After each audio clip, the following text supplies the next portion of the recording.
Okay, good morning, everyone, and welcome to this morning's morning meeting. My name is Mark Tobin. I'm the founder of Coffee Microcaps. You're very welcome to this morning's event for all our regulars and for anybody new who's joining us for the first time this morning. I'm going to quickly run through a couple of these intro slides and then we're going to get straight into it. First of all, I would like to acknowledge our sponsor, DMX Asset Management. For anybody who's been around the small and micro cap end of the ASX for the last few years, I'm sure you will have come across them. The guys have got 2 funds up and running there, and if that's something that's of interest, please check them out. Quick compliance and disclaimer. Generally, the companies we have presenting on here capped under 300 million in revenue and approaching cash flow break even, or indeed already profitable. We generally don't have companies from the resource or biotech sector, so what I call industrial microcaps, which spans microcap tech, microcap financial services, microcap healthcare, and basically all those other kind of sectors. Structure of the webinar, 30 minutes for each company. We roughly break that down into a 20-minute presentation, 10 minutes of Q&A. If you do have any questions for our presenters, please type them in the Q&A box in the nav bar rather than the chat function. Just makes it easier to moderate the questions. Please note the webinar is being recorded and it'll be posted on the Coffee Microcaps YouTube channel tomorrow morning.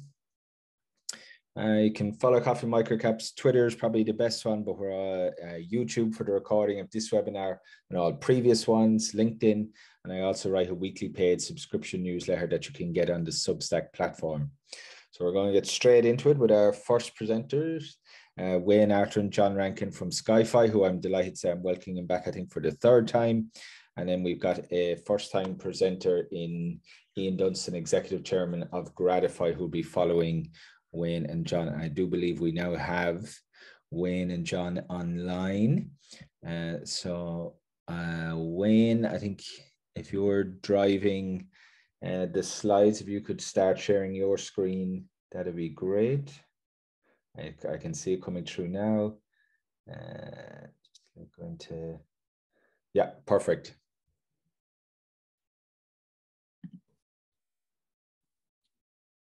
Excellent. So I was just trying to get my video working there. I'm not sure if you guys can make that happen, but otherwise I'll just I'll stay incognito.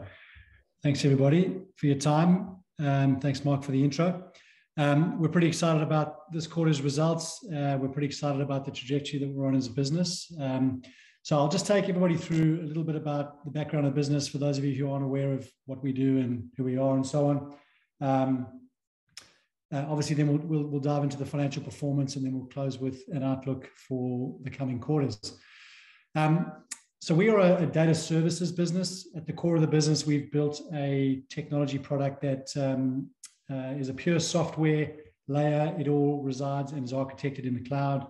And its core function is it gathers and visualizes data from a variety of different sources. And I'll talk a bit more about what those sources are and what the use cases are later on. But some high-level stats for you.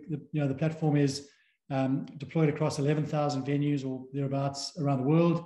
I think we're in 30 different jurisdictions. We process billions and billions of data points every single day. We work with today in excess of 200 different types of data sources. Again, I'll talk about what those are later on in the presentation.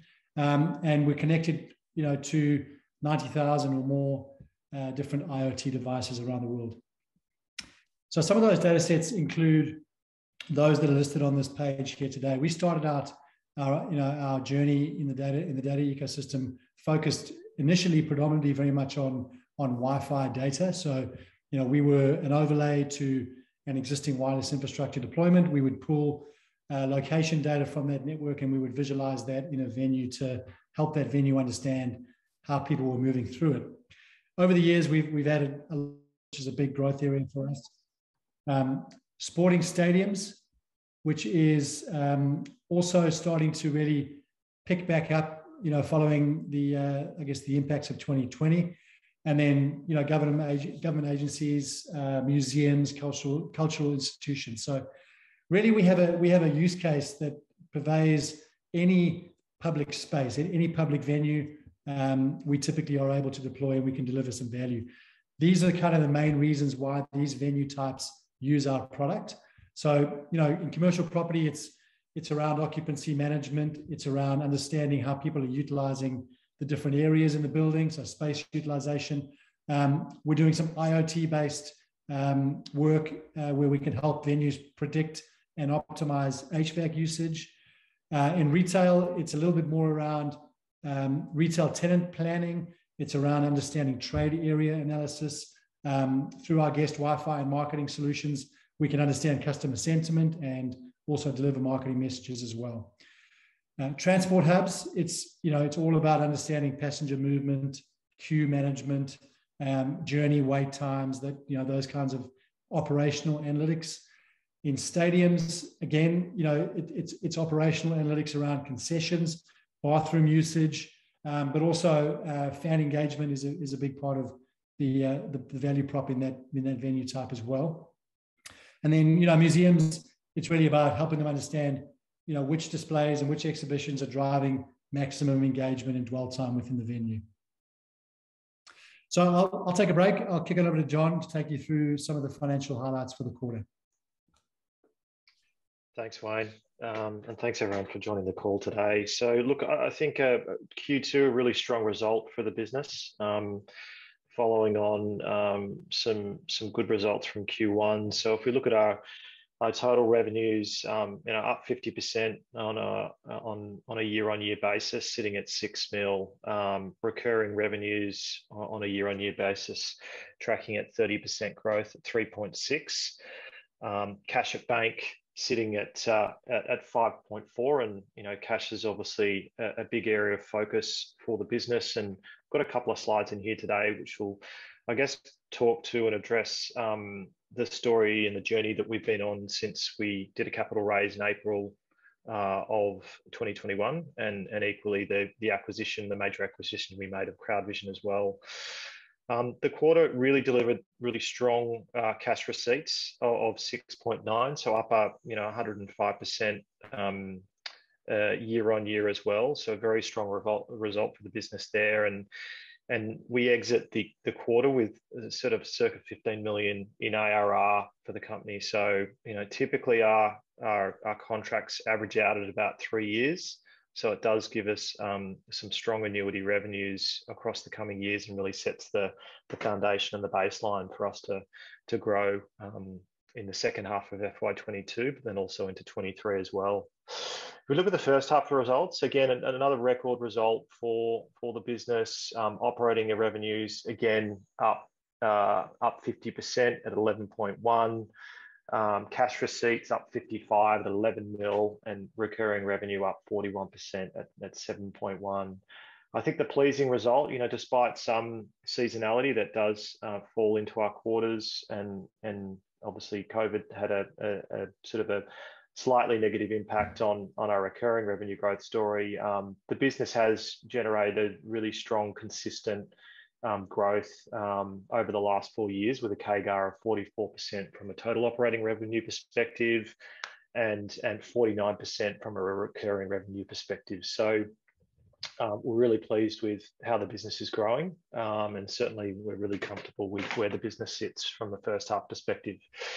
If you do a little bit of research on the business, and we wanted to try and, in this quarterly, just talk a little bit around cash from operating activities. The acquisition of CrowdVision last year, as well as our stated strategy to invest for growth in FY22, did see the business move into a burn phase in terms of cash.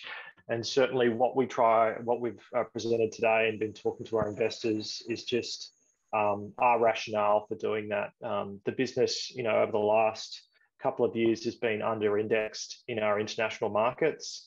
The acquisition that we made in April of 2021, including the investment in our operating model, has ensured or shored up our operating activities, particularly in the Middle East, Europe, UK, and North America. We were a little bit under-indexed from a business perspective in terms of headcount. And that's where that investment in FY22 has gone.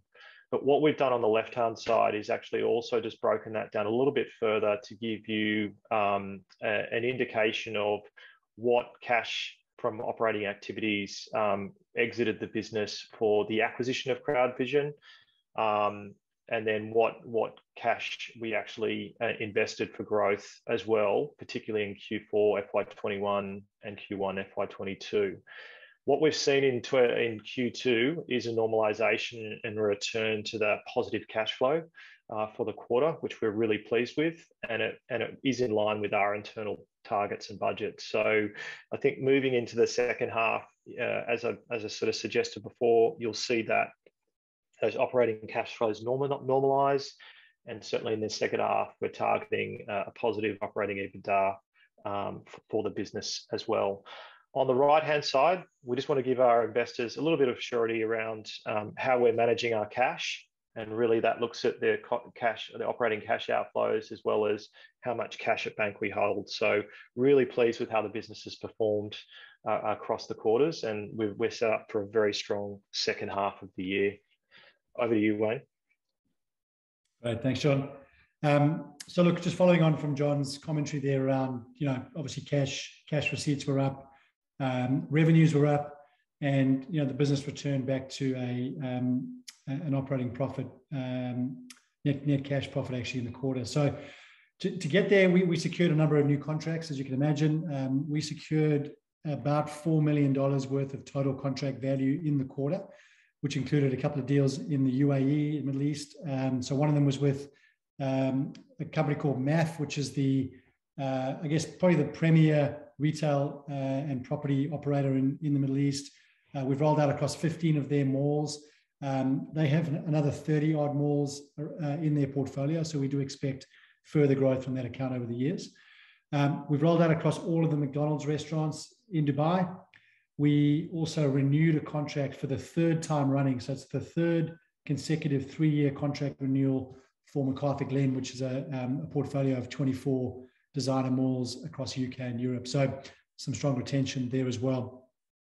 Then in the US, we secured 2 of the top 10 by passenger volume US airports through our CrowdVision LiDAR product. So that was Charlotte International and Las Vegas McCarran, both on 3-year contracts. And then we also signed a similar contract with Adelaide Airport for the CrowdVision solution as well. So it's good to see the whole business, core and the acquisition really performing in the quarter. So in closing, we'll talk a little bit about pipeline outlook and then just some of the outlook statements. But the 12-month rolling pipeline continues to look, promising, and it's full. We've made some investments in the first half, as John mentioned, predominantly into our operating model around sales and marketing functions. We've seen the results of that investment already in terms of the fullness of the pipeline, and so we're focused very much now on just execution and delivery in the second half. So when we talk about our expectations that the second half of the year is going to outpace the first half, we can see that already in the numbers. We're not sort of arriving in the second half hoping for that to be the case. The revenues are there, the deals are there. We're just going to execute and deliver those deals over the next 6 months, and we expect to. So, really confident that the second half revenues will outpace first half. Costs, as John mentioned, will continue to normalise, and we're targeting a second half EBITDA positive finish as well. So, really, really good setup, really, really good outlook for the business based on the numbers that we have today in the pipeline. So I guess to close, that's really it. We've been focused this year on making some investments. We've made probably 60% of those investments in the first half. We've got some more investment to make in the second half, but I want to be very clear about that. The investment strategy is very much a curated strategy. It's an intentional one. It is also made in line with the operating performance of the business. So we're not blindly investing for growth. We're investing where we need to invest to in line with revenue pacing and to assist more scale in the future. We're not going to go back into a situation where we're burning capital, and we've got the capital at bank that we're managing very well to ensure that we have no interest in raising capital. We're not looking at acquisitions at the moment, so it's all about just delivering organic growth from here. And and doing it profitably. So that's our outlook. Thanks everybody for taking the time, and happy to take any questions. Thanks, Wayne. Thanks, John. I might just start with one that got emailed in ahead of time. It's on the 4C, so I think maybe more one for John than for you, Wayne. About $1 million that was spent on intellectual property. They just wanted to know if you could give a bit more color around that investment. Yeah, so that's the capitalization of labour. So that event essentially happens in Q2 and also Q4. So if you look at that across the full year, you're talking about $2 million in capitalised labour for the development of the proprietary platform. So averaging out about $500,000 a quarter. Okay, great. And then in terms of, COVID normalization, have you found the pipeline is filling up from stuff that was put on hold and is now really starting to, people want to push the go button on stuff after things have kind of been in limbo for the last 2 years? Definitely, that's definitely the sentiment we're feeling, particularly in the international markets. I think the point around the pipeline that I didn't make actually in the presentation is about 2/3 of those opportunities in there are actually from our international markets. So it's good to see, the investment offshore starting to pay off. But that's definitely the sentiment. Surely, is people are getting on with it now. We're living through this, and businesses are getting back to investing in their operations, particularly in the technology front. So certainly we feel like, from a pipeline perspective and the results delivered in the second quarter, that we're getting back to relative normalization, sort of pre-COVID levels. Okay, we've got one from the audience.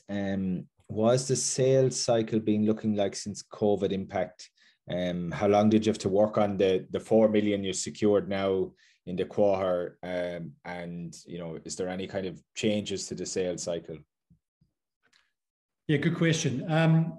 It was, one thing I would say about it is, we, as part of one of the other initiatives that we're undertaking as part of the acquisition of CrowdVision and some of the prior acquisitions, is we're rationalizing our technology products down to one system. So at the moment, we've got some legacy platforms in Bionic, Blix, CrowdVision, and obviously the Skyfii core product. So a lot of work going on behind the scenes around bringing all those systems together into one system, and and then we will realize some significant cost synergies at that point. And we're hoping to get through that this year. As part of that, our sales guys and customer support teams are out there, initiating migration conversations from one platform to the other.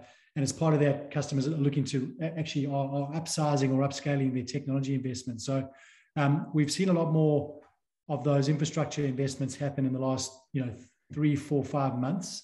I'd say the sales cycle is still that 4 to 6 month kind of sweet spot for us for some of these bigger deals. So that $4 million has been generated and delivered, or at least converted from a contract perspective within a 6-month period, which is pretty consistent with prior years. So again, to the previous question you had, Mark, we're starting to see a bit of normalization around the sales cycles as well. We don't typically, for those bigger deals, 4 to 6 months is typically the right amount of time for us in terms of conversion.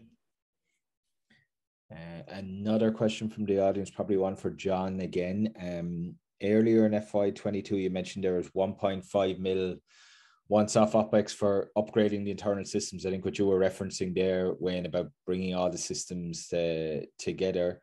Has that gone through the cash flow and the P&L? Sorry, can you just repeat that question? Yeah, so it says earlier in FY22, you mentioned there was about 1.5 mil once-off OpEx for upgrading the internal systems. The question is, has that gone through the cash flow and the P&L as of yet? In OpEx savings or costs? Just costs, I think costs, I think they mean, John. Yeah, look, I guess if we sort of flip it less around costs, because I probably couldn't talk directly to that particular point, but I think as Wayne mentioned, the where we're going to get leverage in terms of efficiency and effectiveness is as we retire the legacy platforms. I think at the start of the year, Wayne was very deliberate in saying that FY22 was the year that we were going to invest to retire Traffic Insights and a couple of other platforms. That will provide efficiencies for us. The sort of one-off costs associated with that are more, it's actually less around one-off costs and more around cost savings that we think we can drive through the business. So yeah, hopefully that answers it, but not quite. I might jump on that one actually as well. I think what the question is referring to is the we made some comments around $1 to $1.5 million investment of internal systems. So upgrades of things like Reich and some branding investments and so on. So the short answer is we've started to see some of that wash through. Yes, we've made some significant investments into some internal systems and platforms for improving, collections and billing and quoting and other things that's underway. So I don't know, I'd say we're probably about 30 or 40% through that spend. I don't expect we are going to spend that amount in this fin year. As we've moved through, it's just taken a bit longer to get these systems moving. But so again, I think we'd probably revise that down a little bit, that estimate, but I think that's what it's in reference to. So in short, yes, we've started to make some investments. We're probably 30% through that amount now. But I'd probably revise that estimate down to under $1 million would be our expectation. Yeah, apologies. Misread the question. Okay. Thanks, Wayne. No problem. And then you mentioned when you're not looking at acquisitions at the moment, is that because you're kind of in all the markets you want to be and various verticals and got, I guess, the little bits of tech that you've picked up along the way that are now being like integrated, that, where you are currently, you can, just drive off the base that you've built over the last few years organically, and there's no need to look at acquisitions? Yeah, I mean, that's the underlying rationale. We do have a lot in our stable now that, and we've got some, as I said, some work to do around just rationalizing and really tightening up the product so that everything becomes core, which it is. So yes, that's partially the reason. Is we just think there's a lot that we've got internally that we can now just get out to market with, and we don't need to make the acquisitions right now. Having said that, I think in the future we will probably relook at them again, but they will be again, strategic, ones that make commercial sense for us to tuck into the business. We have a very strong organic business that that we just want to focus on getting that performance moving again, and we've started to do that already. And then a final question for John. I think back in the depths of COVID, you were being a bit lenient on payments from customers, given what everybody was facing. Has that now kind of fully normalized? I'm especially thinking of the airport customers, as things have kind of got up and running in the last 6 months. Is everybody kind of back on track in terms of payments, or are you still chasing down some legacy stuff or cutting people some leeway? So it's down to a handful, really. We've got a couple in the airport space, but what we've got is a sort of measured return to full services, just based on passenger growth. So I think from that perspective, that's sort of fixed and agreed in the contract. Look, I think through the pandemic or the early stages of it, we definitely did, I guess, renegotiate in some cases contractual terms with customers. And so from that perspective, sometimes that may have meant like a mild reduction in services that we provided them. But equally, on the counter of that, we also used as an opportunity to renegotiate contract length, which in our mind is making sure that we've got surety of revenues moving forward. Okay, perfect. Guys, we're just up on time. Thank you very much for coming back in and giving us an update, and we look forward to keeping an eye on the Skyfii story through 2022. Thanks, Mark. Thanks very much, Mark. Thanks all. Take care. Thank you. And we have our second presenter waiting patiently in the wings. I'm delighted to welcome a first-time presenter to Coffee Microcaps, Mr. Iain Dunstan, the Executive Chairman of Gratifii. Iain, if you want to start sharing your screen. Hopefully that's there now. I can't see it as yet. Yeah, it's coming now. And if you just go to present mode, it should go to full screen or slideshow mode. Yeah, perfect, Iain. You're ready to go now. Well, great. Yeah, thanks for the opportunity to present and go through our Q2 numbers, which we're very, very happy with. And we're very excited to be able to present here. For us, I think Q2 really started to show what the company can do and where we're going. I think though anyone who's followed the stock in December, last quarter we put out a forecast for this quarter of 2.1 million.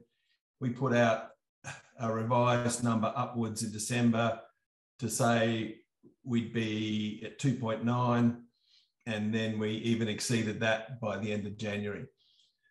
So all sections of the business are growing. Revenue's up 95% quarter on quarter. It's up, I think, 300% prior period. The SaaS business is growing nicely at about 19% quarter on quarter, and our rewards revenue, which is the content, was up 117% quarter on quarter. So both cash and revenue numbers are going very strongly in the right direction. I think the overarching thing for our business is the loyalty and rewards sector is red hot at the moment. And that's any of the consultants in the space, competitors, everyone will tell you that to come out of COVID, there's a very, very big focus on getting customers back into stores, back on, into shopping, back into dining, back into all the different businesses that we work in. And that's led to literally an explosion in our pipeline. If we look back 12 months, we had 2 enterprise opportunities we were working on. As of this week, we have 37. And they're all large enterprises. We only track the large enterprises. So when we're picking up 1 or 2 a week consistently going forward.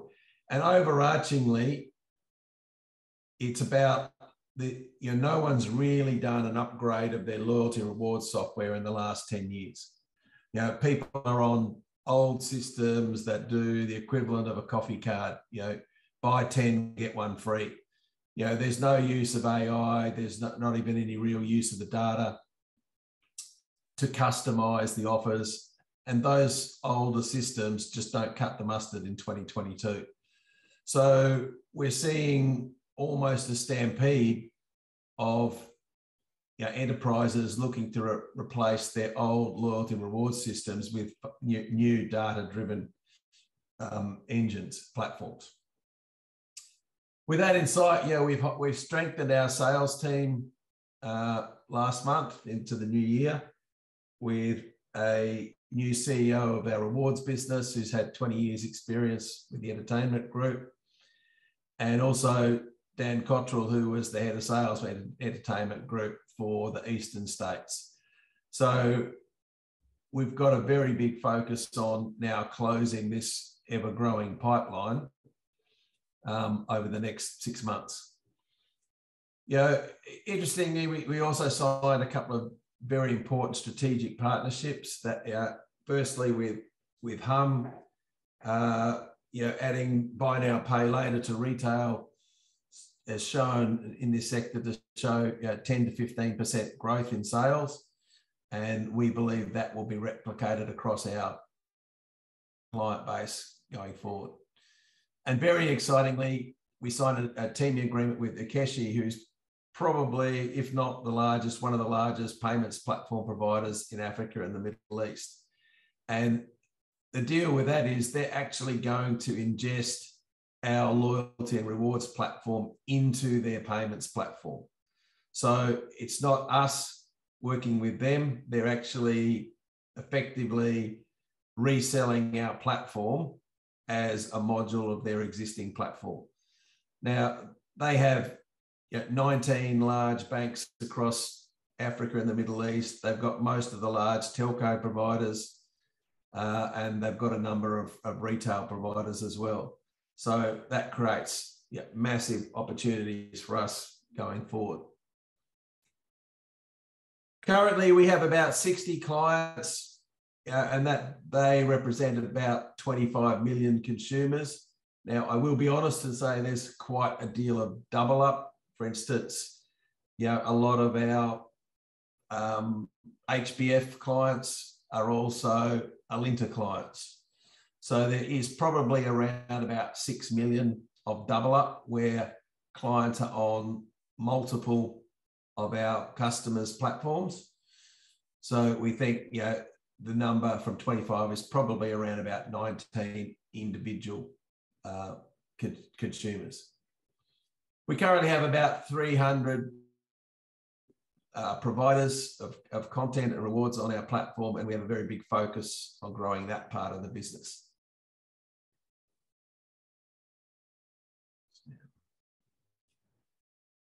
Why we are being recommended by all of the consultants, and that's the consultants in South Africa, Middle East, Australia and New Zealand, the markets that we operate in. We are highly recommended by all of the large consulting firms that work in this space. And that's because we have what we call, the 3 pillars of the stool, 3 legs of the stool. Whereas as far as we're aware, we don't know anyone else who has all 3 pieces of a solution. So most people currently will get their technology from one provider, they'll get their payments integration from another provider, and then they'll get their content that they push out to their customers from a third party or multiple third parties. What we do is in a single instance, you get the technology platform, which is all API driven, all completely configurable, built from the ground up as SaaS. In fact, we only really began building it a little over 2 years ago, so it's all brand new. We're linked into Visa, MasterCard and EFTPOS to give frictionless card linking and enable cashback solutions, so we can compete with, for instance, like a Cash Rewards or any of those players. So you'll get instantaneous cashback on any purchases that's already enabled. And then we have APIs to drive through the content. So for instance, if one of our large clients like an RACV, not only do you have our software, not only do you have our Visa and MasterCard and EFTPOS links, we also deliver up movie tickets, restaurants, concert tickets, retail, all different products through to their customers as part of their offer. They don't have to go and find it somewhere else, and then integrate it. So we're very much finding that clients are being able to get a full start to finish solution from a single provider is a very, very strong selling point.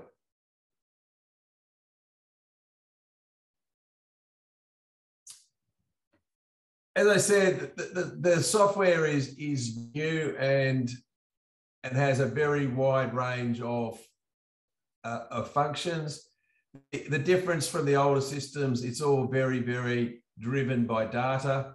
It's got configurable rules engines. It delivers personalized offers and rewards. And really, this is where the market is going and why so many existing large companies have to do a complete upgrade of their systems because they simply can't do all of these things. Yeah, we have a classic, customer story where it started out actually as a humorous exercise where we went through for the Spur group that have 700 restaurants, and we looked at how many people had bought an espresso martini in the last 3 months.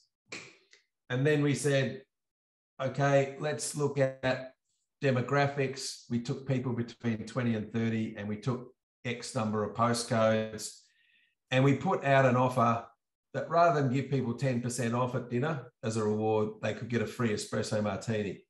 And instead of the normal 4 to 5% take-up rate, we had a 62% take-up rate. So, you know, real life examples of how being able to personalize offers makes a massive difference versus the generic 5%, 10%, 20%, 50% off types of deals. We also do things with that, like, you know, one of the banes of restaurants is the generic 50% off for your birthday offer that they send out to all of their, or 30 or whatever, out to all of their customers. Now, how we've set things up now for our customers, we first of all go and look how many times has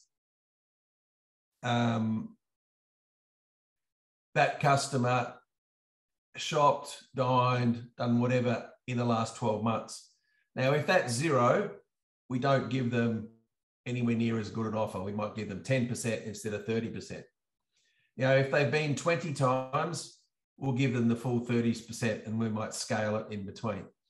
Then we look at things like, you know, we then change customer behavior. So rather than claim your discount on a Friday or Saturday night where the utilization is high, we'll say, well, it's 30% if you come on Friday or Saturday, but if you come on Thursday, we'll give you 40. And then if you come on Thursday before 6:30, then we'll give you 50. So all of the offers are live, customized, curated, and driven so that the customers get the maximum ROI on the deal. So it's no point handing out big offers to people that actually lower your ROI rather than increase it. So we're bringing that whole level of, you know, dare I say, like quantum sophistication to multiple industries. You know, loyalty rewards is based on, if you're the airlines, about giving away empty seats. You know, you can't go and buy a frequent flyer ticket on the 7:30 from Sydney to Melbourne. They don't exist. But if you want to go on Tuesday at midday, then you're likely to get it. And that's, yeah, all about ROI. It's all about utilization. So we're bringing that level of sophistication to multiple industries, not just the airline industry. Yeah, we have three essential pieces of the software. So the business management, which is the ability to, you know, configure the system. Then there's loyalty management, which is, you know, the points, the earns and burns and setting all that up. And then you have the rewards management, which is the content, direct marketing, how you do to execute it. So again, you know, all very configurable. If you look, there's multiple modules and you can take as many or as few of those as you want. They're all standalone. And yeah, sometimes people might start out just with loyalty and then they'll move into rewards. Then they might add card linking down the track. So, you know, we're able to replace a number of legacy systems all in one, which brings down the overall cost to our customers quite considerably. You know, we have a good list of blue chip clients using our software currently. And we, yeah, said we're adding to that regularly. We have, you know, we're currently working with 2 or 3 clients to implement as we speak. And we should have them contracted in the next few weeks. Yeah, just so people know, these are sorts of offers that we can do.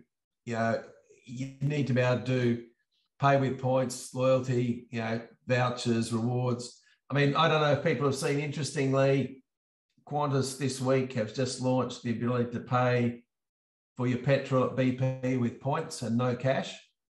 And we see this as one of the huge growth areas, and where we're seeing a lot of our new pipeline opportunities want to be able to convert their points to cash.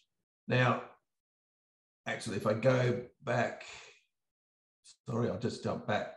In the middle of this slide, you'll see loyalty exchange. So we already do that for Nedbank in South Africa, which is one of the big 4 banks there. In fact, one of the big projects we have on right now is bringing in all the South African Airways points into Nedbank, so you can actually pay for meals or retail, everything with South African Airways points that are not contained within their own scheme. So you can literally tap at point of sale and pay with South African Airways points. So we're actually going to take it broader. Qantas has only brought BP on board, where we can do it with Nedbank and South African Airways to allow them to spend South African Airways points at any Nedbank retailer or customer. So, we're doing globally, forefront of innovation in terms of what we're bringing to the loyalty and reward space.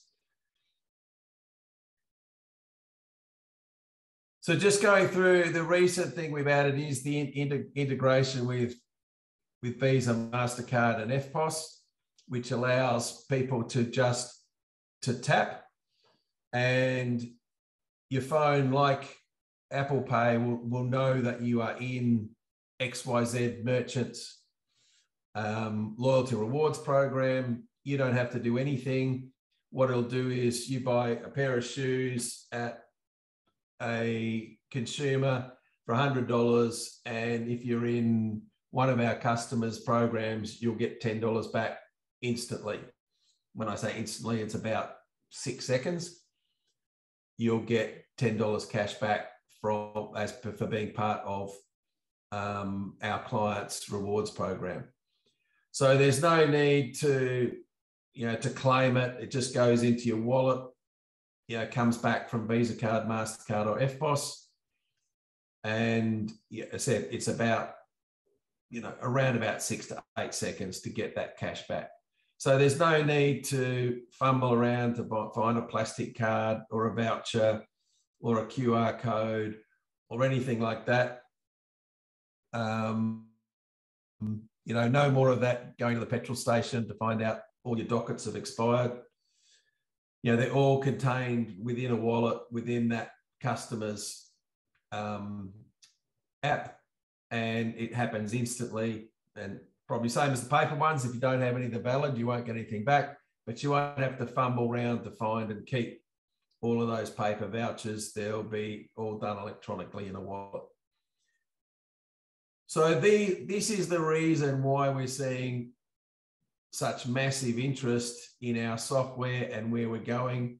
The market segment, as I said, is red hot post-COVID.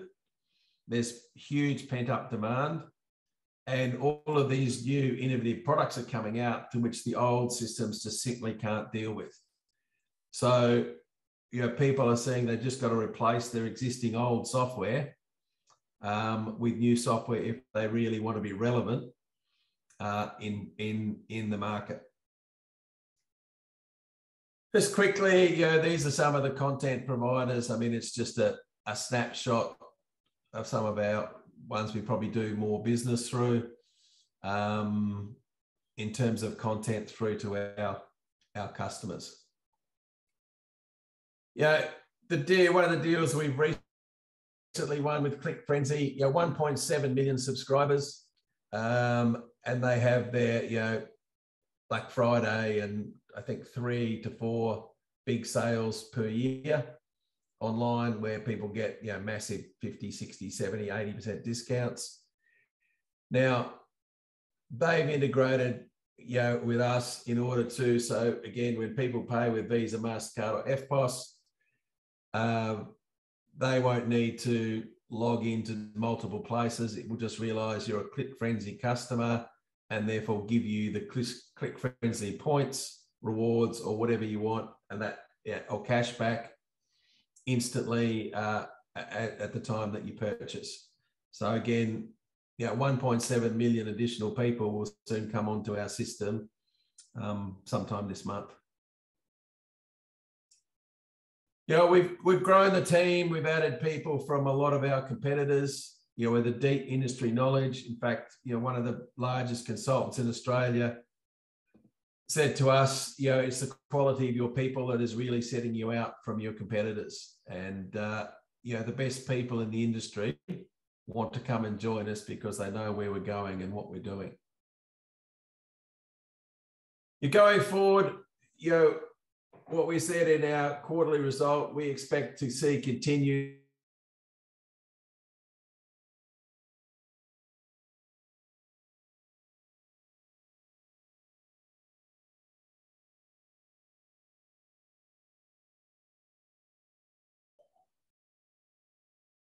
So also, we've got 2 clients will go live to create recurring SaaS revenue in the next couple of weeks.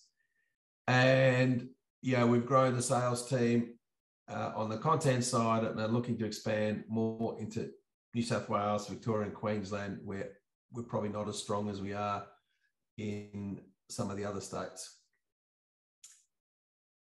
So that's it. I think I'm on time. We're really excited about the market segment. It's a great segment to be in.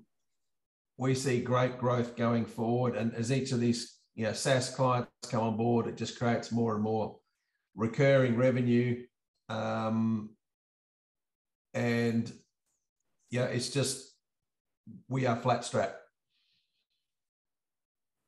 So any questions? I think that is. We've got one already, Iain.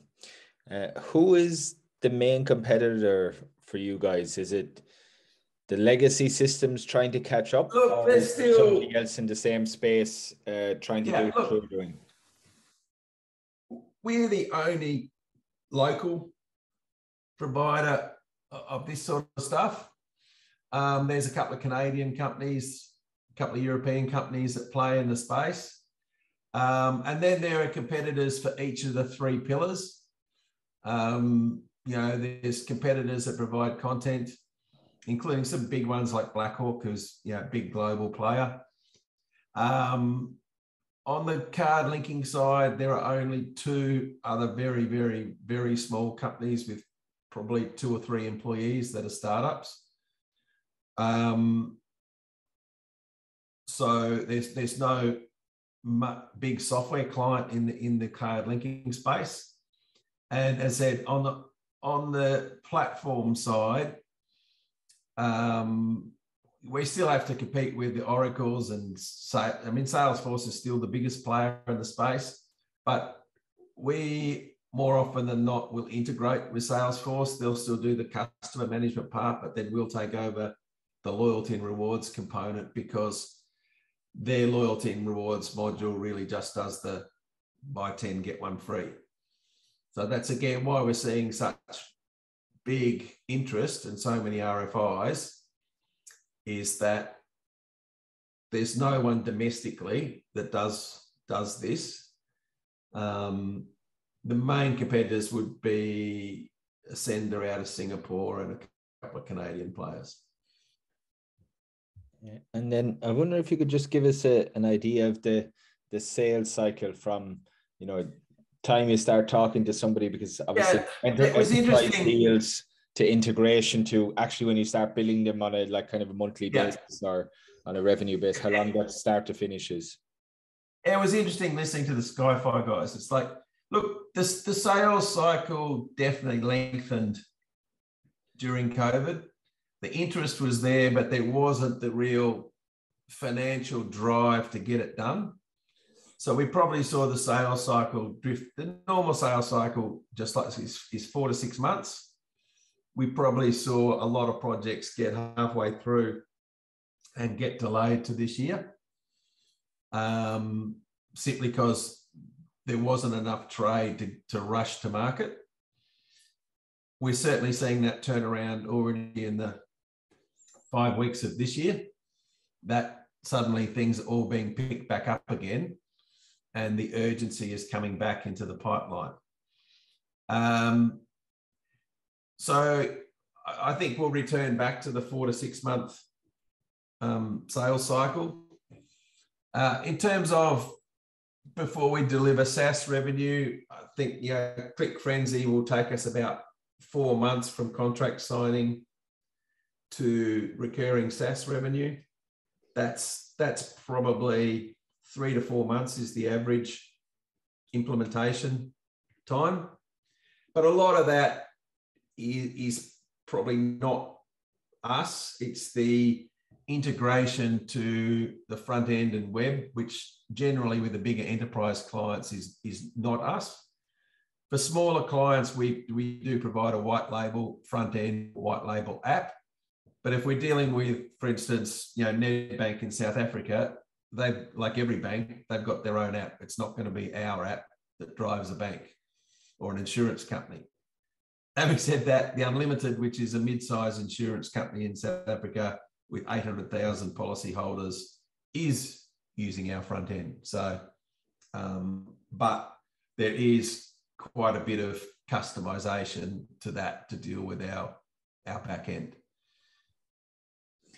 And then on the SaaS revenue, is it by month or an annual license subscription fee? How long? That's actually a very good, right. So that's a very, very good question. It's, again, with the new technology, how we price, I don't believe anybody else prices how we price by API call. So you pay, and I'll get the numbers wrong, it's like 0.00001 cent per API call, and you buy them in batches of 500,000 API calls a month, 1 million API calls a month. And so it's entirely usage driven. It's not driven by a number of customers you might load on, of which 60% are idle. You're paying license fees for idle clients. Periods where you might be closed because of COVID or downtime or whatever, you don't pay anything. It's purely all driven by API calls, which is the best reflection of the system usage. So again, that makes us very attractive. That's a very attractive pricing model because, again, the system being new has set up to monitor every API call that a customer will make.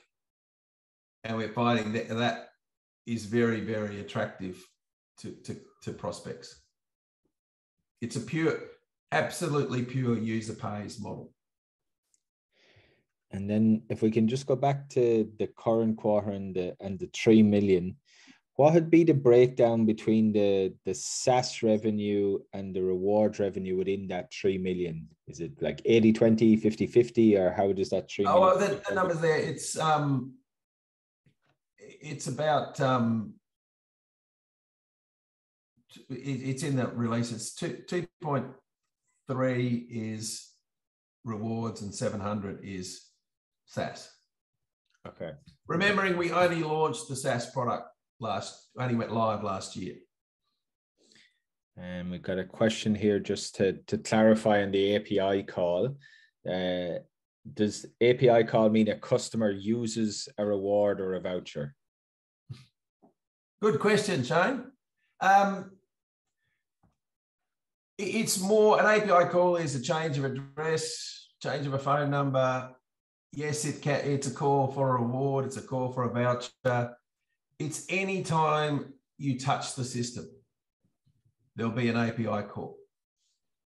So again, you're charged if you're changing email addresses, changing phone numbers, loading new customers, releasing new products.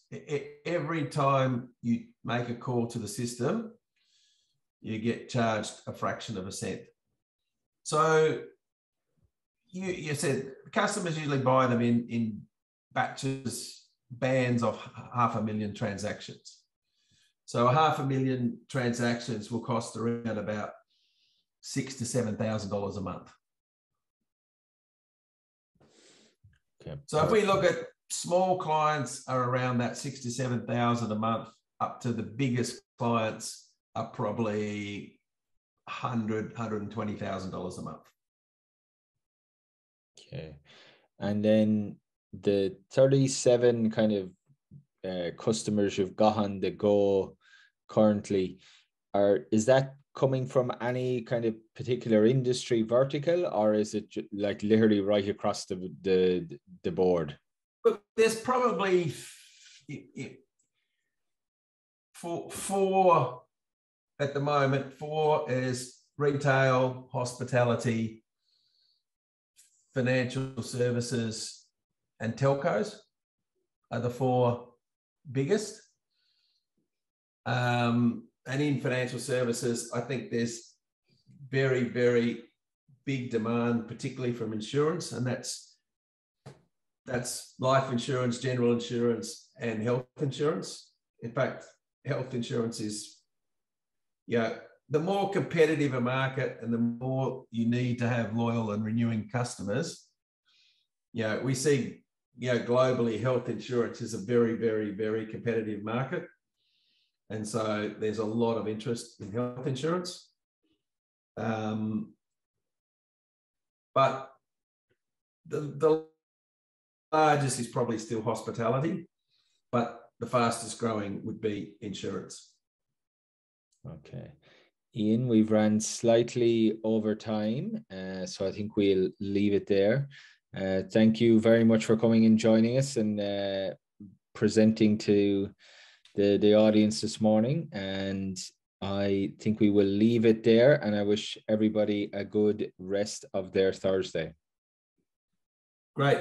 Thanks for that. And there's my email if anyone wants to contact me. Yeah. Okay. Thanks, Iain. Thanks, everyone. Great.